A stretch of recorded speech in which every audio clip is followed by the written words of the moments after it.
മാധ്യമങ്ങൾ, കേരളത്തിലെ മാധ്യമ പ്രവർത്തനം ഇന്നലെ ഇന്ന് എന്ന് പറയുമ്പോൾ പ്രിയപ്പെട്ടവരെ, ഞാനതിൻ്റെ ക്രമം തിരിച്ചിട്ട് ഇന്നിൽ നിന്ന് ആരംഭിക്കുന്നു. ഇന്നിപ്പോൾ എന്താണ്?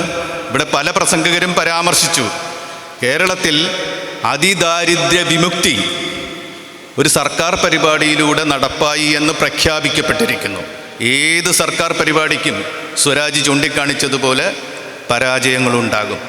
പക്ഷെ നമ്മളിപ്പോൾ ഇവിടെ നിന്ന് സംസാരിക്കുമ്പോൾ കേരളത്തിൽ പല മാധ്യമങ്ങളുടെയും മാധ്യമപ്രവർത്തകർ പ്രത്യേക അസൈൻമെൻറ്റും നേടി പുറത്ത് നടക്കുകയാണ്. അതിൽ ഒരു സ്ഥാപനം കൊടുത്തിരിക്കുന്നത് വരുന്ന 5 ദിവസത്തിനുള്ളിൽ 2 അതിദാരിദ്ര്യ റിപ്പോർട്ടുകൾ കണ്ടെത്തണം എന്നാണ്. കണ്ടെത്തണം, 2 അതിദാരിദ്ര്യ റിപ്പോർട്ടുകൾ ഉണ്ടാക്കിയിരിക്കണം എന്നൊരു അനുശാസനത്തിന് മുമ്പിലാണ് എൻ്റെ സഹപ്രവർത്തകർ. നേരത്തെ ജേക്കബ് ജോർജ് പറഞ്ഞ ആ സുവർണകാലം എന്ന് അദ്ദേഹം കരുതുന്ന ആ കാലത്തിൻ്റെ പിന്തുടർച്ചക്കാർ ജോലി ചെയ്തുകൊണ്ടിരിക്കുന്നത് 2, ഒരു ദിവസം കഴിയുന്നു, 2 ദിവസം കഴിയുന്നു, 3 ദിവസം കഴിയുന്നു, 2 സംഭവങ്ങൾ കിട്ടുന്നില്ല, ഞാൻ അയോഗ്യനാകുന്നു എന്ന ഭീഷണി നേരിട്ടുകൊണ്ടാണ്. അതിൻ്റെ ഭാഗമായിട്ടിപ്പോൾ പത്രങ്ങളിൽ ദാരിദ്ര്യ കഥകൾ വരികയാണ്. നല്ല കാര്യം.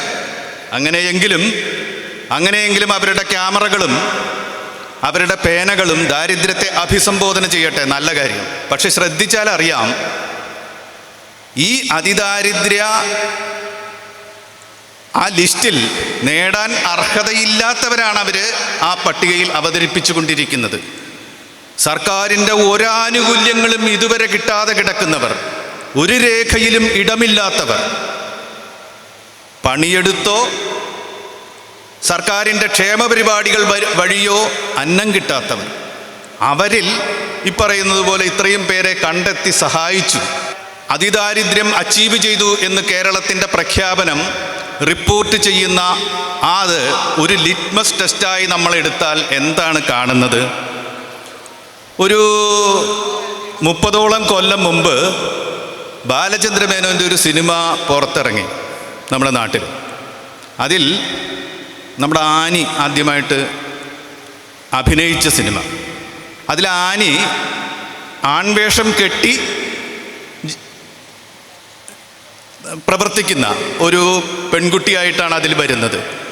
ആനിയുടെ ഈ കഥാപാത്രം ആണുങ്ങൾ മാത്രം താമസിക്കുന്ന ഒരു വീട്ടിൽ വന്ന് വേലക്കാരിയായി ജോലി ചെയ്യുന്നു.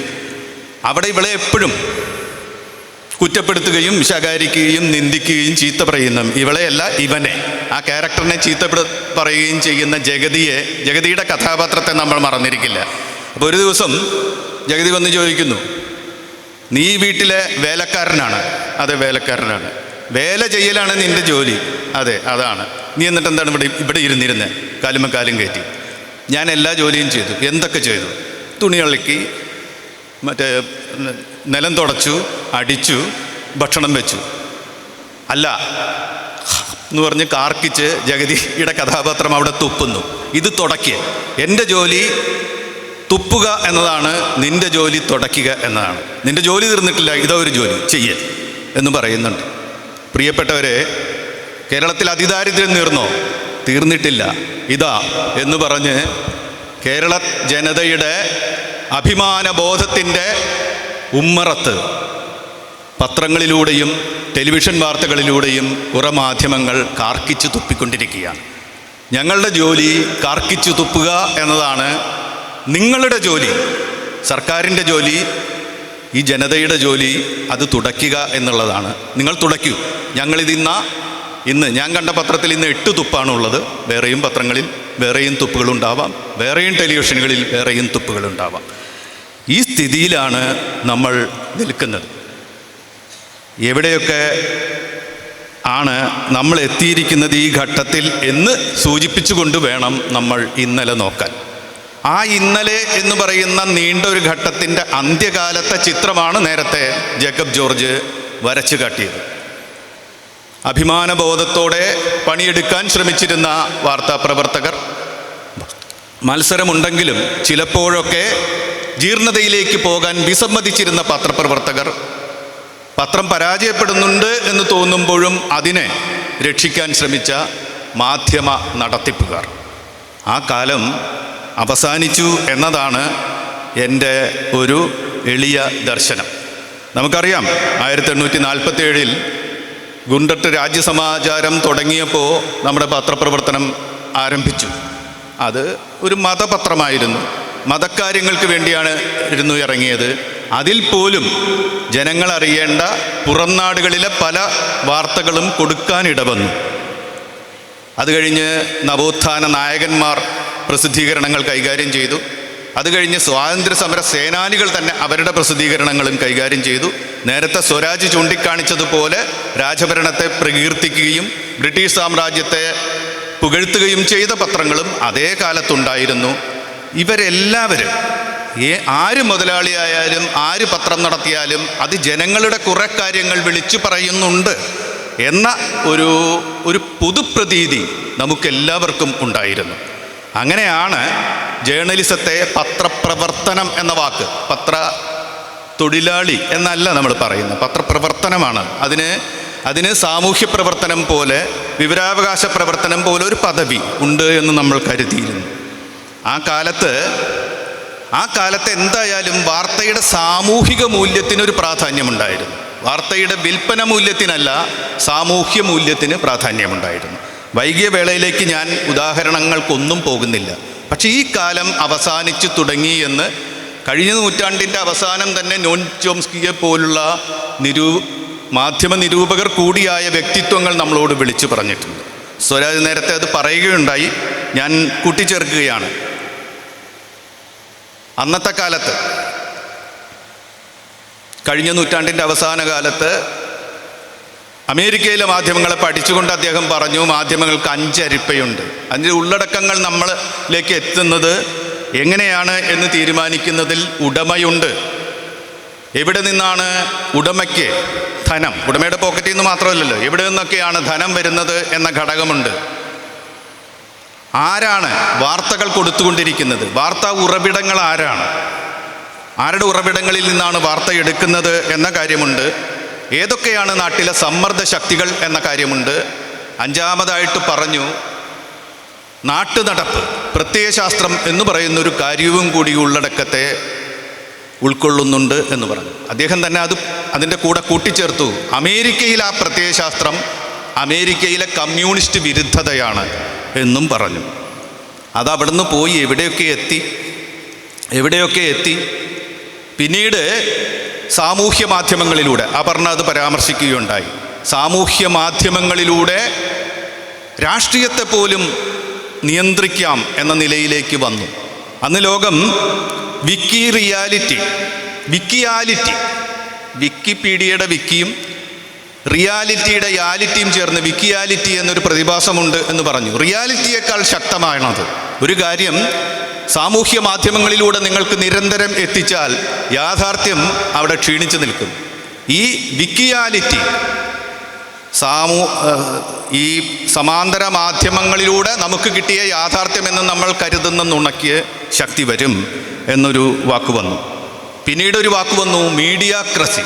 സർക്കാരുകളെപ്പോലും നിയന്ത്രിക്കുന്ന മാധ്യമങ്ങൾ, media plus democracy, media plus ഭരണം, മീഡിയ ഭരിക്കുന്ന ഒരു നില എന്ന ഒരു വാക്ക് തോന്നി. പിന്നാലെയാണ് പോസ്റ്റ് ട്രൂത്ത് എന്ന ആ നരകവാക്ക് നമ്മുടെ തലയ്ക്ക് മീതെ വന്നു വീണത്. സത്യാനന്തരകാലം, സത്യം കഴിഞ്ഞു എന്നല്ല, പക്ഷെ സത്യം അതിജീവിക്കാൻ, ജയിക്കാൻ അശക്തമായി നിൽക്കുന്നൊരു കാലം. അസത്യം അല്ലെങ്കിൽ വൈകാരികത സൃഷ്ടിക്കാവുന്ന നുണകൾ, പകുതി നുണകൾ, അല്പനുണകൾ ഒക്കെ ചേർത്ത് ഉണ്ടാക്കുന്ന കാര്യം ഭരിക്കുന്ന ഒരു രീതി വന്നു. അതോടുകൂടി ഇതിനെ വിവരയുഗം എന്നോ വിവര സാങ്കേതിക വിദ്യായുഗം എന്നോ പറയാൻ പറ്റില്ല, ഇതൊരു മാധ്യമയുഗം ആണ് എന്ന ഒരു ഇത് വന്നു. നേരത്തെ ജേക്കബ് ജോർജ് സാർ ചോദിച്ചു, who is afraid of media, who is afraid of media എന്ന് ചോദിക്കേണ്ട ജനം അബോധമായി മീഡിയയുടെ ഉള്ളടക്കങ്ങൾ ഉൾക്കൊള്ളുന്ന ഒരു കാലത്തിലേക്ക് നമ്മൾ എത്തി.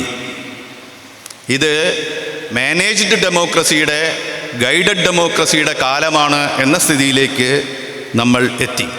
ഞാൻ നേരത്തെ പറഞ്ഞ വാർത്തയ്ക്ക് എന്തായാലും സാമൂഹ്യ മൂല്യമാണ്, ഒരു സമൂഹത്തിന് എന്തിനാ വാർത്ത കൊടുക്കണം എന്നതാണ് ആ വാർത്തയുടെ മൂല്യം എന്നതിന് പകരം ആ വാർത്തയുടെ വിനോദ മൂല്യമാണ്. സമൂഹം അറിയേണ്ട വാർത്തയായിരിക്കും, സമൂഹം ആശങ്കയോടെ ഉൾക്കൊള്ളേണ്ട വാർത്തയായിരിക്കും. പക്ഷേ അതിൻ്റെ ഒരു വിനോദവൽക്കരണമാണ് വാർത്ത എന്ന നിലയിലേക്ക് വന്നു. ഇങ്ങനെ വന്നാൽ എന്തുണ്ടാവും? ഞാൻ മറ്റാരെയും കുറ്റം പറയുന്നില്ല. നിങ്ങൾ ഓരോരുത്തരും നിങ്ങളുടെ ഉള്ളിൻ്റെ ഉള്ളിലേക്ക് നോക്കുക. കേവലമായ വാർത്തയേക്കാൾ, അലങ്കാരങ്ങളൊന്നും ചേർക്കാത്ത വാർത്തയേക്കാൾ, നിറപ്പകിട്ടോടുകൂടി അവതരിപ്പിക്കാത്ത വാർത്തയേക്കാൾ നിങ്ങൾ നിറപ്പകിട്ടുള്ള വാർത്തയെ, ധാടികളും മോടികളുമുള്ള വാർത്താവതരണത്തെ, കുതിരപ്പുറത്ത് കയറിയ റിപ്പോർട്ടുകളെ, നൃത്തം ചെയ്തു തരുന്ന റിപ്പോർട്ടുകളെ സ്വരാജ് പറഞ്ഞതുപോലെ എപ്പോഴെങ്കിലും ഒരിക്കൽ കൂടുതൽ ഇഷ്ടപ്പെട്ടിട്ടുണ്ടെങ്കിൽ ഇതൊന്ന് കണ്ടു കഴിഞ്ഞിട്ട് നേര് പറയുന്ന ചാനലിലേക്ക് പോകാം.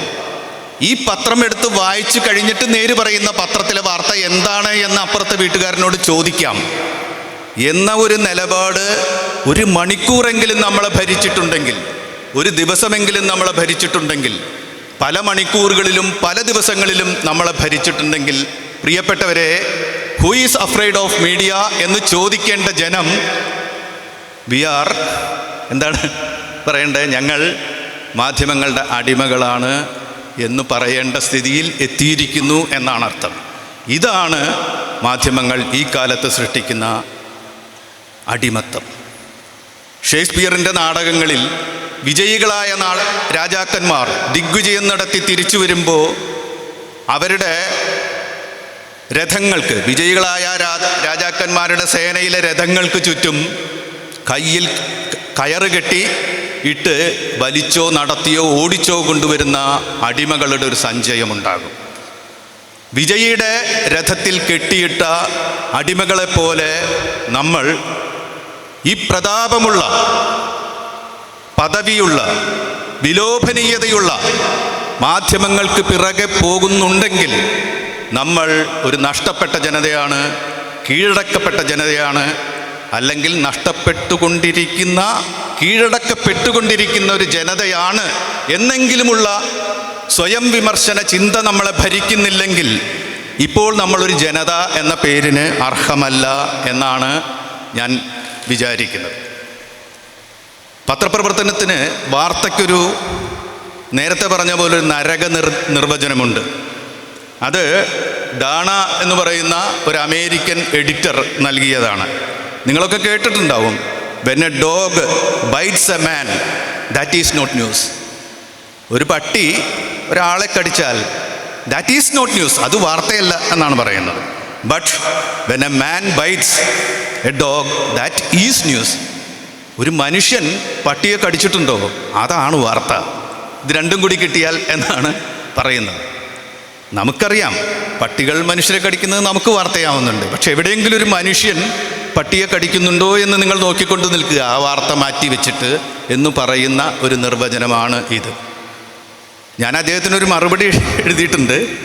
അതിങ്ങനെയാണ്: മനുഷ്യൻ പട്ടിയെ കടിച്ചാൽ അത് വാർത്തയാണ്. മനുഷ്യൻ പട്ടിയെ കടിച്ചു എന്നല്ല. എന്തുകൊണ്ടൊരു മനുഷ്യൻ സാധാരണ പട്ടിയെ കടിക്കുമോ? എന്തുകൊണ്ട് അയാൾ പട്ടിയെ കയറി കടിക്കാൻ ഇടവന്നു? ഞാൻ എഴുതി, അയാൾ ചിലപ്പോൾ ഒരു അനാഥനായിരിക്കും. അയാൾ ചിലപ്പോൾ അയാളുടെ അനാഥത്വം ബുദ്ധിഭ്രമം ഉണ്ടാക്കിയ ഒരാളായിരിക്കും. അയാൾ 3-4 ദിവസം കൂടിയിട്ട് ഒരു കീറ്റലയിൽ ഒരിത്തിരി ചോറ് കിട്ടിയ ഒരാളായിരിക്കും. അതൊരു തെരുവിലിരുന്ന് പാതിരാത്രി എപ്പോഴോ കഴിക്കുമ്പോൾ, അത് പട്ടികളുടെ നേരമാണല്ലോ, വന്നൊരു പട്ടി ആ ചോറ് ആർത്തിയോടെ ആക്രമിക്കാൻ വന്നിട്ടുണ്ടാവും. ആ മാനസികാവസ്ഥയിലും ആ ഭൗതികാവസ്ഥയിലും ഉള്ളൊരു മനുഷ്യനെ പട്ടിയെ കടിക്കും. അപ്പോൾ ചാൾസ് ആൻഡേഴ്സൺ ഡാണ അങ്ങ് ക്ഷമിക്കണം, മനുഷ്യൻ പട്ടിയെ കടിച്ചു എന്നല്ല, മനുഷ്യപുത്രന് പട്ടിയെ കടിക്കേണ്ടി വന്നു എന്നതാണ് അവിടുത്തെ വാർത്ത. തലചായ്ക്കാൻ ഇടയില്ലാത്ത മനുഷ്യപുത്രനാണ് വാർത്ത എന്ന് ഞാൻ അദ്ദേഹത്തെ എന്നൊരു തിരുത്ത് കൊടുത്തു. പക്ഷെ ഞാൻ കൊടുത്തത് മലയാളത്തിലാണ്, ആരും അത് കണ്ടിട്ടില്ല. അത് വേറെ കാര്യം. എന്തായാലും നമ്മുടെ കാലത്ത് ഇത്തരത്തിൽ ജീർണമായ ഒരു പത്രപ്രവർത്തനം നിൽക്കുന്നുണ്ട്. ഒട്ടും നിരാശപ്പെടേണ്ട. എല്ലാ കാലത്തും ജീർണമായ പത്രപ്രവർത്തനം ഉണ്ടായിട്ടുണ്ട്. ഇന്ത്യയിൽ ആദ്യത്തെ പത്രം തുടങ്ങിയതൊരു ഇംഗ്ലീഷുകാരനാണ്. ആ പത്രം ഈസ്റ്റ് ഇന്ത്യ കമ്പനിക്ക് എതിരായിരുന്നു. തൊട്ട് പിന്നാലെ തന്നെ ഈസ്റ്റ് ഇന്ത്യ കമ്പനിയുടെ സ്നേഹാശിസ്സുകളോടുകൂടി, പിന്തുണയോടുകൂടി മറ്റൊരു പത്രവും ആരംഭിക്കുന്നുണ്ട്. ആദ്യത്തെ പത്രത്തിനെ ബ്രിട്ടീഷുകാർ പൂട്ടിക്കെട്ടി അതിൻ്റെ ഓണറെ പിടിച്ച് നാട് കടത്തി. രണ്ടാമത്തെ പത്രം അവരുടെ ആശീർവാദത്തോടുകൂടി നിലനിന്നു. ഇതാണ് പത്രപ്രവർത്തനത്തിൻ്റെ ചരിത്രം. പത്രപ്രവർത്തനത്തിൽ നേരത്തെ പറഞ്ഞതുപോലെ പണ്ടുകാലം മുതലുള്ള കച്ചവടം മാത്രം ലക്ഷ്യമാക്കി പ്രവർത്തിക്കുന്ന, ഇപ്പോൾ വിനോദ മാധ്യമങ്ങളായി മാറിക്കഴിഞ്ഞിരിക്കുന്ന മാധ്യമങ്ങളുമുണ്ട്. മാസങ്ങൾ മാത്രം നടത്തി പരാജയപ്പെട്ട് അടച്ചുപോയ പത്രങ്ങളുമുണ്ട്. പത്രപ്രവർത്തനം അതിൻ്റെ പിറകിലേക്ക് നോക്കി അഭിമാനിക്കുന്നത് ആഴ്ചകളോ മാസങ്ങളോ മാത്രം പ്രവർത്തിച്ച പത്രങ്ങളുടെ പേരിലാണ്. സ്വദേശാഭിമാനി രാമകൃഷ്ണപിള്ളയോ കേസരി ബാലകൃഷ്ണപിള്ളയോ ഒക്കെയാണ് കേരളത്തിലെ പത്രപ്രവർത്തനത്തിൻ്റെ കുലപതികൾ. അല്ലാതെ അന്നു മുതൽ ഇന്ന് വരെ വിജയിച്ച പത്രങ്ങളുടെ അധിപന്മാരെ അല്ല, ആ മൂല്യങ്ങളെ അല്ല തൊഴുന്നത്. അതുകൊണ്ട് ഇപ്പോഴും എതിർമൂല്യം ശക്തമാണ്. അത് ദുർബലമായിരിക്കാം, അത് നിസ്സഹായമായിരിക്കാം, അത് നിങ്ങളുടെ കാതുകളിലേക്ക് വേണ്ടതുപോലെ എത്തുന്നില്ലായിരിക്കാം, നിങ്ങളുടെ കണ്ണുകളിലേക്ക് വേണ്ടതുപോലെ എത്തുന്നില്ലായിരിക്കാം, അത് അനലങ്കൃതമായിരിക്കാം, അത് ദരിദ്രമായിരിക്കാം, സമ്പത്തിൻ്റെ ഒരു പ്രൗഢിയും അതിൽ ഉണ്ടാവില്ല.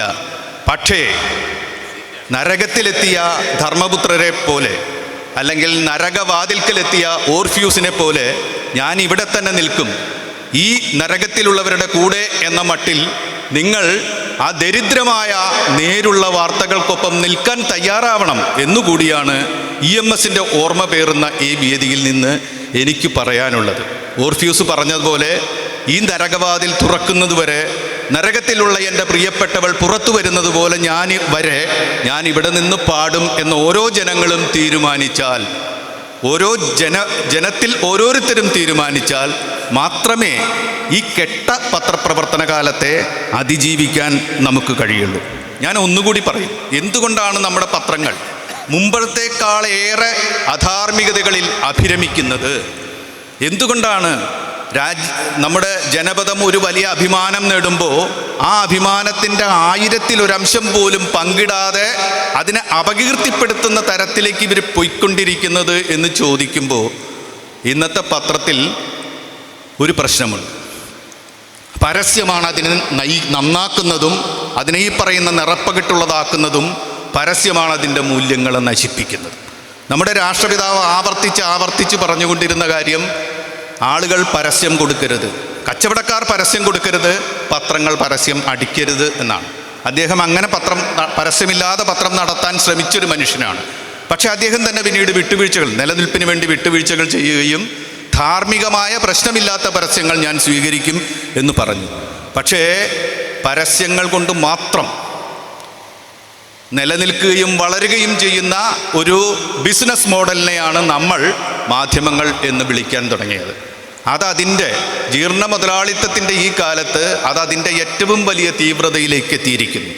ഇന്ന് പത്രങ്ങൾ കാണിക്കുന്ന ഈ മൂല്യപരമായ അപഭ്രംശങ്ങൾ മുഴുവനും മരിക്കുന്ന കാലഹരണപ്പെട്ട ഒരു ബിസിനസ് മോഡലിൻ്റെ മരണവെപ്രാളങ്ങളാണ്. ഈ മണിക്കൂറിൽ ഇപ്പോൾ എൻ്റെ മുമ്പിലിരിക്കുന്ന കാണികളെക്കാൾ 10 കാണികൾ കൂടുതൽ എൻ്റെ മുമ്പിൽ വന്നെങ്കിൽ എന്ന് ഞാൻ ആഗ്രഹിക്കുന്നു. ഇപ്പോൾ എൻ്റെ പത്രം വായിക്കുന്നതിനേക്കാൾ 10 പേർ കൂടുതൽ നാളെ വായിക്കണം എന്ന് ഒരു പത്രപ്രവർത്തകൻ ആഗ്രഹിക്കുന്നു. അതിൽ നിന്നാണ് ഈ ജീർണത തുടങ്ങുന്നത്. അതുകൊണ്ട് ഞാൻ പറയും, ഇപ്പോൾ പത്രങ്ങൾ വഴിതെറ്റുന്നുണ്ടെങ്കിൽ, ഇപ്പോൾ ടെലിവിഷനുകൾ വഴിതെറ്റുന്നുണ്ടെങ്കിൽ, ഇപ്പോൾ ഓൺലൈൻ മാധ്യമങ്ങൾക്ക് വഴിതെറ്റുന്നുണ്ടെങ്കിൽ, ഇപ്പോൾ വാർത്തകൾക്ക് ഉള്ളടക്കങ്ങൾക്ക് വഴിതെറ്റുന്നുണ്ടെങ്കിൽ അതിൻ്റെ അർത്ഥം ആ മോഡൽ പരസ്യം കൊണ്ട് പണമുണ്ടാക്കി നമ്മളെ കാര്യങ്ങൾ പറഞ്ഞു മനസ്സിലാക്കേണ്ട ആ മോഡൽ കാലഹരണപ്പെട്ടിരിക്കുന്നു. അതിൻ്റെ മരണവെപ്രാളമാണ് കാണിച്ചു കൊണ്ടിരിക്കുന്നത് എന്നാണ്. പിന്നെ ഏതാണ് മറ്റൊരു മോഡൽ ഉണ്ടാകേണ്ടിയിരിക്കുന്നു? അത് ഈ കാലത്തിൻ്റെ ആശങ്കകളിൽ നിന്ന്, ഈ കാലത്തിൻ്റെ പ്രതിബദ്ധതകളിൽ നിന്ന്, ഈ കാലത്തിൻ്റെ ദാർശനികവും സാമൂഹ്യവുമായ അന്വേഷണങ്ങളിൽ നിന്ന് ഉണ്ടായി വരേണ്ടതാണ് എന്നുകൂടി പറയാനും ഞാൻ ഇപ്പോൾ ആഗ്രഹിക്കുകയാണ്. എന്തായാലും ലോകമാകെ പല പത്രങ്ങളും പൂട്ടിക്കെട്ടിക്കൊണ്ടിരിക്കുകയാണ്. ലോകമാകെ തന്നെ പല മാധ്യമങ്ങളും അടച്ചു പൂട്ടിക്കൊണ്ടിരിക്കുകയാണ്. അതിൻ്റെ ഇടയിൽ നിന്നാണ് കേരളത്തിൽ മലയാളത്തിലെ ഈ മാധ്യമങ്ങൾ പുറത്തിറങ്ങുന്നതും പ്രവർത്തിക്കുന്നതും. ആ തരത്തിൽ അടച്ചു പൂട്ടാതിരിക്കാൻ വേണ്ട രീതികൾ അവർ അനുവർത്തിക്കുന്നു. അതിൻ്റെ ജീർണതയിലേക്ക് നമ്മളെ കൊണ്ടുപോകുന്നു. ജീർണത എന്താണെന്ന് അറിയാനുള്ളൊരു മനസ്സ് കാണിക്കുക, ജീർണതയെ ത്യജിക്കാനുള്ള മനസ്സുറപ്പ് കാണിക്കുക. അതാണ് ഈ കാലത്ത് നമുക്ക് ചെയ്യാനുള്ളത്.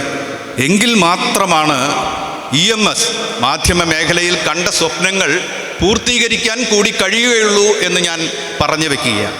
EMS അദ്ദേഹത്തിൻ്റെ ഭാരിച്ച സ്വത്ത്, അദ്ദേഹത്തിന് കുടുംബത്തിൽ ഓഹരിയായി കിട്ടിയ സ്വത്ത് മുഴുവൻ പാർട്ടിക്ക് കൊടുത്തു, അദ്ദേഹത്തിൻ്റെ രാഷ്ട്രീയ കക്ഷിക്ക് കൊടുത്തു എന്നാണ് ചരിത്രം പറയുക. പക്ഷേ അദ്ദേഹത്തിൻ്റെ രാഷ്ട്രീയ കക്ഷിക്ക് ഒരു ജനകീയ പത്രം തുടങ്ങാൻ കൊടുത്തു എന്നതാണ് സത്യം. EMS അദ്ദേഹത്തിൻ്റെ കുടുംബ സ്വത്ത് വിറ്റ് കൊടുത്തത് ഒരു നേരുള്ള മാധ്യമം തുടങ്ങാൻ വേണ്ടിയാണ്. നേരുള്ള മാധ്യമമാണ് അദ്ദേഹത്തിൻ്റെ ഒസ്യത്തിൽ അങ്ങനെ പരാമർശിച്ചിട്ടില്ലെങ്കിലും അദ്ദേഹത്തിൻ്റെ ഏറ്റവും വലിയ അന്ത്യാഭിലാഷം, നിറവേറ്റാത്ത അഭിലാഷം എന്ന് വിശ്വസിക്കുന്ന ഒരുത്തനാണ് ഞാൻ. അപ്പോൾ ആരോ ഇവിടെ സൂചിപ്പിക്കുകയുണ്ടായി മാധ്യമ സാക്ഷരത. എനിക്ക് തോന്നുന്നു അത് ഡോക്ടർ ലജീഷാണ് ആദ്യം പറഞ്ഞത്. മാധ്യമ സാക്ഷരത അത് ഈ സ്ഥാപനം, ഈ ചെയർ ഒരു കർമ്മ പദ്ധതിയായി ഏറ്റെടുക്കേണ്ടതുണ്ട്. മാധ്യമ സാക്ഷരത.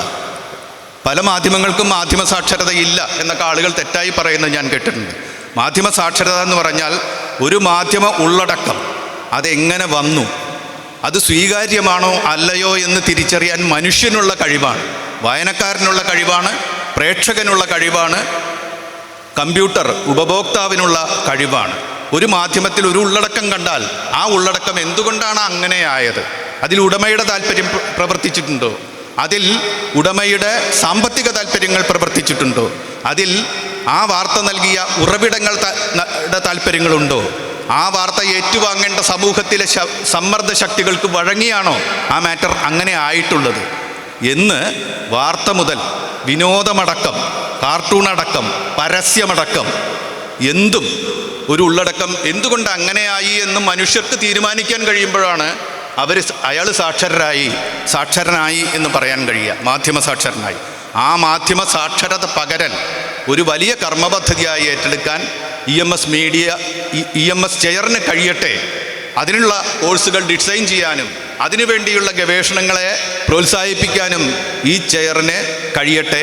ഞാൻ നേരത്തെ പറഞ്ഞതുപോലെ യൂണിവേഴ്സിറ്റികളുടെ ഇത്തരത്തിലുള്ള ചെയറുകളെയൊക്കെ ദുരുദ്ദേശപൂർണമായി ദുരുപയോഗിക്കുന്ന ഒരു ദേശീയ രാഷ്ട്രീയ കാലാവസ്ഥയിൽ EMS ചെയർ ഒരു ബദലായി ഉയർന്നു വരാനും അത് സഹായിക്കും എന്ന ആ അഭ്യർത്ഥന കൂടി മുന്നോട്ട് വെച്ചുകൊണ്ട് ഈ വൈകിയ വേളയിൽ എൻ്റെ നിരീക്ഷണങ്ങൾ ഉദാഹരണങ്ങളിലേക്കൊന്നും കടക്കാതെ ഓടിച്ചു പറഞ്ഞുകൊണ്ട് അവസാനിപ്പിക്കുകയാണ്. ഇതിനൊരവസരം തന്ന ഇതിൻ്റെ ഭാരവാഹികൾക്ക് ഒരിക്കൽ കൂടി നന്ദി പറഞ്ഞുകൊണ്ട് നിങ്ങൾക്കെല്ലാവർക്കും അഭിവാദനങ്ങൾ പറഞ്ഞുകൊണ്ട് അവസാനിപ്പിക്കുന്നു. നമസ്കാരം.